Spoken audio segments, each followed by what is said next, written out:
আর কিভাবে সরকার আপনাদের জন্য শান্তির ব্যবস্থা করবে ভাই? গ্রাম অঞ্চলগুলোর মধ্যে বিদ্যুৎ থাকে না, ম্যাক্সিমাম সময় বিদ্যুৎ থাকে না, রাতের বেলা থাকে অন্ধকার। সেই অন্ধকারের মধ্যে সরাইলে টর্চ লাইট জ্বালিয়ে দুই পক্ষের সংঘর্ষে আহত হয়েছে শতাধিক। বিদ্যুৎ নাই, সব জায়গায় অন্ধকার, তারপরে যে মোবাইলের টর্চ লাইট তো আছে, হাতের মধ্যে লাইট আছে, ওইগুলো নিয়ে জ্বালায় জুলায় একে অপরকে আহত করে ফেলছে।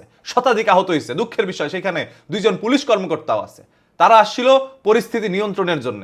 সেইখানে তাদের উপরেও ওই যে তারা তো আবার আসে বল্লম বল্লম লয়, টেডা টুডা লয়ে আসে, ওইগুলো মারছে এবং ওইটা খায়া পুলিশও আহত হয়েছে। এখন এক একজন এক এক ক্লিনিকের মধ্যে গিয়েছে আর কি চিকিৎসা নেওয়ার জন্য।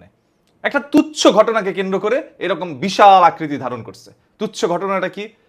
সাগর দিঘির পার বালুর মাঠ দখল নিয়ে দুই পক্ষের মধ্যে দীর্ঘদিন ধরেই একটা সংঘর্ষ চলছিল। সাগর দিঘির পার গ্রামের বালুর মাঠ দখল নিয়ে কয়েকদিন ধরে পশ্চিম পাড়ার প্রভাবশালী বোরহান মিয়া সেখানে ধান ও খড়কুটো শুকাচ্ছিলেন। গতকাল বিকেলে গ্রামের কয়েকটি শিশু কিশোর ওই মাঠে ফুটবল খেলতে যায়। ফুটবল খেলাকে কেন্দ্র করে সেই বোরহান মানে প্রভাবশালী বোরহান মিয়ার সাথে কথা কাটাকাটি হয়। তখন 23 বছরের একটি যুবককে বোরহান মিয়া লাঠি দিয়ে আঘাত করে এবং একটি দোকানও ছিল তাদের, সেই দোকানটার উপরও তারা ভাঙচুর চালায়। ওই ঘটনার পর সন্ধ্যা 6টার দিকে উভয় পক্ষের লোকজন লাঠিসোঁটা, ইট পাটকেল ও দা বল্লম নিয়ে গ্রামীণ সড়ক সংঘর্ষে জড়িয়ে পড়েন। চিন্তা করছেন, ওই সংঘর্ষের মধ্যে মহিলারাও ছিল, তারা আহত হয়েছে। এই যে ব্রাহ্মণবাড়িয়া নামটা শুনলেই যেন মনে হয় টেটা হাতে কেউ আসতেছে। এত সুন্দর একটি জায়গা, ওইখানকার মানুষগুলোও ভালো, কিন্তু এই যে প্রভাব বিস্তারের জন্য এক পক্ষ আরেক পক্ষকে প্রভাবশালী বোঝানোর জন্য দিনের পর দিন এইভাবে ব্রাহ্মণবাড়িয়ার মধ্যে প্রাণগুলো যাচ্ছে। সেই ছোটবেলা থেকে শুনে আসছি ব্রাহ্মণবাড়িয়ার মধ্যে টাটা সোটা নিয়ে শুধু এক পক্ষ আরেক পক্ষের সাথে লেগে যায়। ছোট্ট একটা ঘটনা না, দিঘির পার বালুর মাঠ দখল নিয়ে তাদের মধ্যে আগে থেকে একটা ঝামেলা চলছিল। ওই বালুর মাঠেই আবার বোরহান মিয়া, প্রভাবশালী বোরহান মিয়া নাকি খেয়ার সোটা ওইখানে শুকাতো। তো যেহেতু ওইখানে শুকাতো, এটার উপরে ফুটবল খেললে তো তার ঝামেলা হইতেই পারে।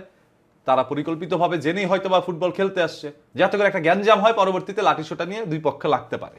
একটা ইস্যু দরকার, ওই ফুটবল খেলাটাই ছিল তাদের ইস্যু। তো আমার কথা হচ্ছে, এই যে জনাব তারেক রহমান আমাদের মাননীয় প্রধানমন্ত্রী, তিনি গ্রাম অঞ্চলের মধ্যে বিদ্যুৎ একটু কম দিচ্ছে, ঢাকার মধ্যে মোটামুটি দেওয়ার চেষ্টা করছে। যেহেতু ঢাকাটা ক্যাপিটাল সিটি, এটা খুবই একটা ব্যস্ত শহর, এখান থেকেই মোটামুটি বাংলাদেশের অনেক কিছু পরিবর্তন হওয়ার সিদ্ধান্ত হয়। সো এই জায়গায় বিদ্যুৎ রাখতে গিয়ে গ্রাম অঞ্চলে এরকম বিদ্যুৎ দিতে পারছে না, যার কারণে জ্বালানি মন্ত্রী বলেছেন যে আমরা বৈষম্য করতে চাই না, শহরের একটু বিদ্যুৎ কমিয়ে আমরা গ্রামেও দিতে চাই। এটা সংসদে তিনি বলেছিলেন। এখন বিদ্যুৎ দেয় নাই, আপনারা ওইখানে অন্ধকারে ছিলেন, অন্ধকারে তো আর গ্যাঞ্জাম হওয়ার কথা না, সেই জন্য টর্চ লাইট জ্বালায় নিছে ভাই। তাহলে এই আমাদের সরকার আমাদের জন্য আর কি করতে পারে? এত সুন্দর একটা কাজ করছে, বিদ্যুৎ দেয় নাই যে অন্ধকারের মধ্যে গ্যাঞ্জাম ট্যাঞ্জাম হবে না, তারপর টর্চ লাইট জ্বালায় নিছে। পুলিশ পাঠানো হয়েছে, পুলিশ যাওয়ার পর তারাও আহত হয়ে গেছে। এই ব্রাহ্মণবাড়িয়ার লোকজন যারা যারা ভিডিওটা দেখছেন, আপনারা একটু কমেন্ট করে জানান ভাই, আপনারা কেন এরকম তুচ্ছ তুচ্ছ বিষয় নিয়ে লেগে যান? আপনাদের কি দরকার? আপনি বাঙালি, আমি বাঙালি, এই দেশটা তো আমাদের।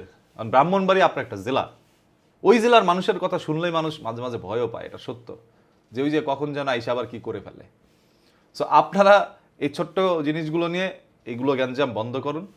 নিজেরাই তো একই গ্রামের সদস্য, একজন আরেকজনকে প্রতিহত করে লাভ কি?